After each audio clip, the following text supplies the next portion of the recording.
नमस्कार दोस्तों। आज हम एक नया अध्याय शुरू करने जा रहे हैं जिसका नाम है प्रकाश, परावर्तन तथा अपवर्तन।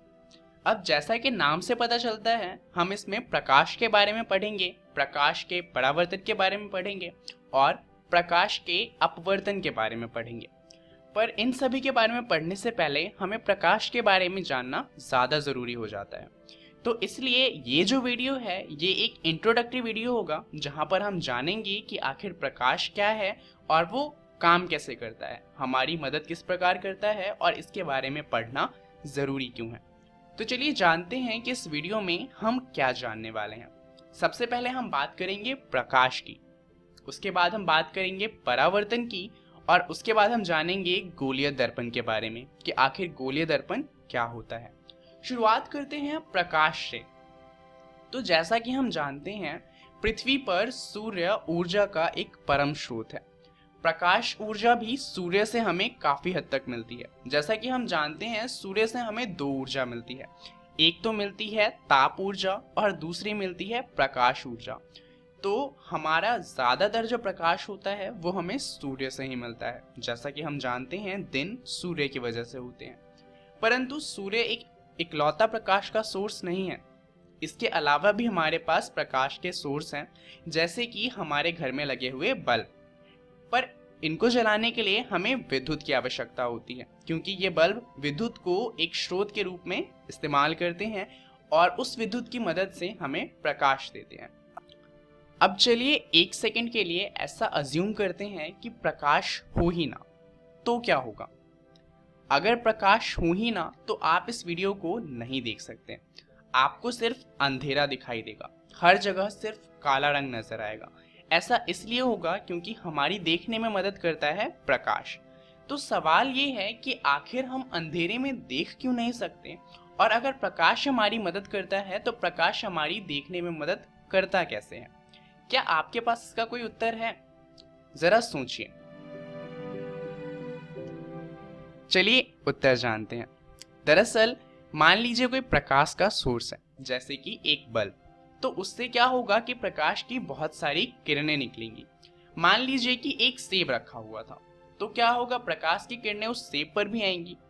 वहां पर क्या होगा कि ये जो सेब है वो प्रकाश का परावर्तन करेगा और उससे ये जो किरण होगी वो हमारी आंखों तक पहुंचेगी, और इसलिए ये जो किरण जो सेब पे पड़ी है वो हमारी आंखों तक आएगी और इस वजह से हम सेब को देख पाएंगे।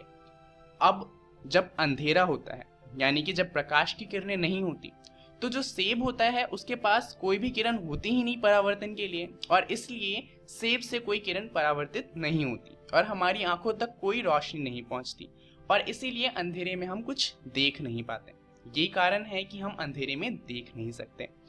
अब एक और चीज है, कुछ चीजें ट्रांसपेरेंट होती हैं, यानी कि उनके आर पार देखा जा सकता है, वो पारदर्शी होती हैं, जैसे कि शीशा। तो आखिर इसका रीजन क्या है? दरअसल इसका कारण ये है कि प्रकाश की जो किरणें होती हैं, मान लीजिए प्रकाश की किरण जो सेब पर आई, वो किरणें क्या करेंगी कि वो इस शीशे के आर पार जा सकती हैं। अब क्योंकि ये शीशे के आर पार जा सकती है तो हमारी आंखों तक तो फिर भी पहुंच जाएगी।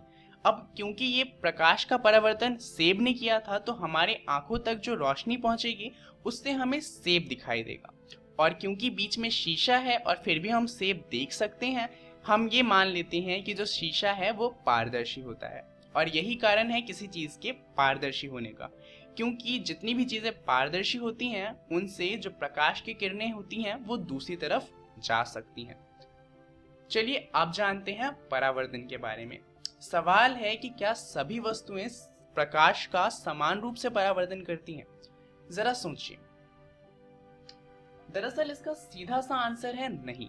अभी ही हमने देखा दो चीजों के बारे में, एक था हमारा सेब और दूसरा था हमारा शीशा। दोनों प्रकाश का परावर्तन एक तरीके से नहीं करती। एक से तो हमारी आंखों तक रोशनी आती है और दूसरे में तो रोशनी उसकी दूसरी तरफ भी जा सकती है। तो इससे हमें पता चलता है कि हर वस्तु प्रकाश का अलग रूप से परावर्तन करती है। चलिए एक और उदाहरण देते हैं। एक सेब है और एक धातु है। हम जानते हैं कि जो सेब है वो रोशनी का परावर्तन उतने अच्छे से नहीं कर पाता, परंतु जो धातु होता है वो रोशनी का परावर्तन बहुत अच्छे से करता है और इसीलिए धातु बहुत ही ज़्यादा चमकदार होता है।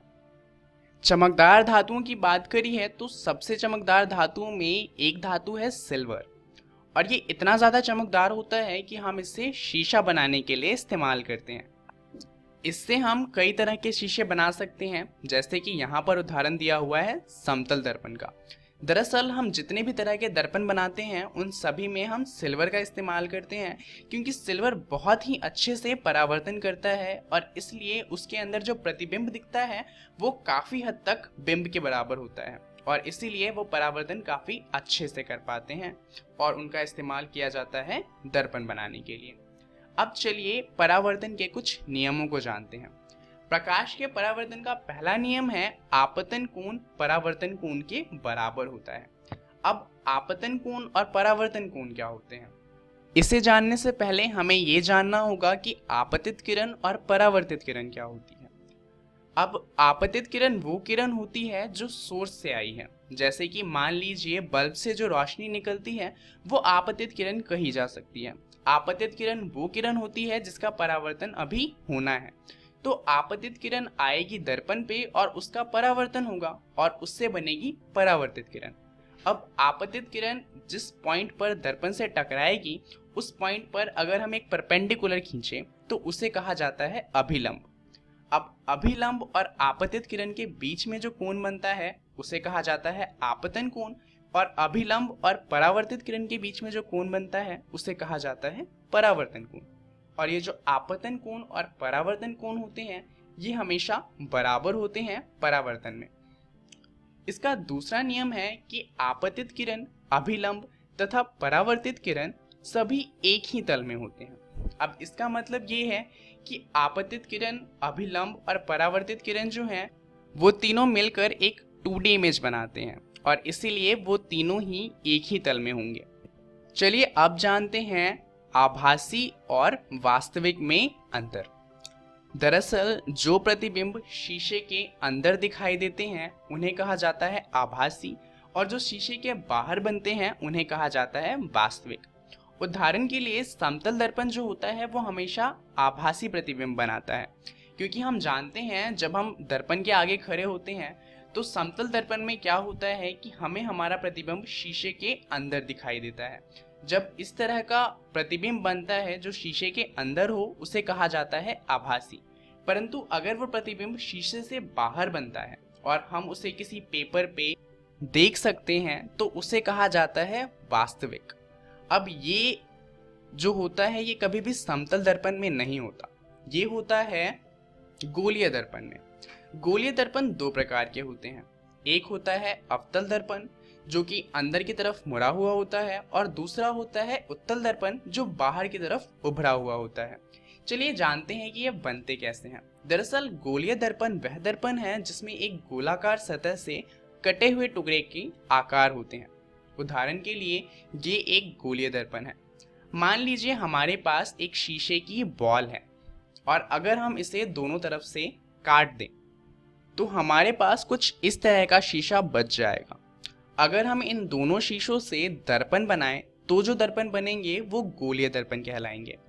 अगर हम गोलीय दर्पण की बात करें तो उन दर्पण में एक तो होता है हमारा मुख्य अक्ष, उसके अलावा इसके अंदर होता है एक मुख्य फोकस और एक होता है वक्रता केंद्रक और उसके अलावा एक होता है हमारा ध्रुव। अब ये चीज़ें क्या होती हैं इनके बारे में आपको घर से पढ़कर आना है, इसके बारे में हम बात करेंगे अगली वीडियो में। तब तक चलिए जानते हैं कि इस वीडियो में हमने क्या क्या जान लिया। सबसे पहले हमने बात करी प्रकाश की, उसके बाद हमने जाना परावर्तन के बारे में और उसके बाद हमने जाना गोलीय दर्पण के बारे में। अब इन सभी चीज़ों के बारे में और अच्छे से जानने के लिए आपको अपनी NCERT की किताब का प्रकाश, परावर्तन तथा अपवर्तन वाला अध्याय पढ़ना है। उसके अंदर आपको जो टॉपिक्स पढ़ने हैं वो हैं प्रकाश का परावर्तन और गोलीय दर्पण। अगली वीडियो में हम बात करेंगे गोलीय दर्पणों द्वारा प्रतिबिंब बनने के बारे में। आपको ये भी पढ़कर आना है। इस वीडियो के लिए इतना ही। धन्यवाद।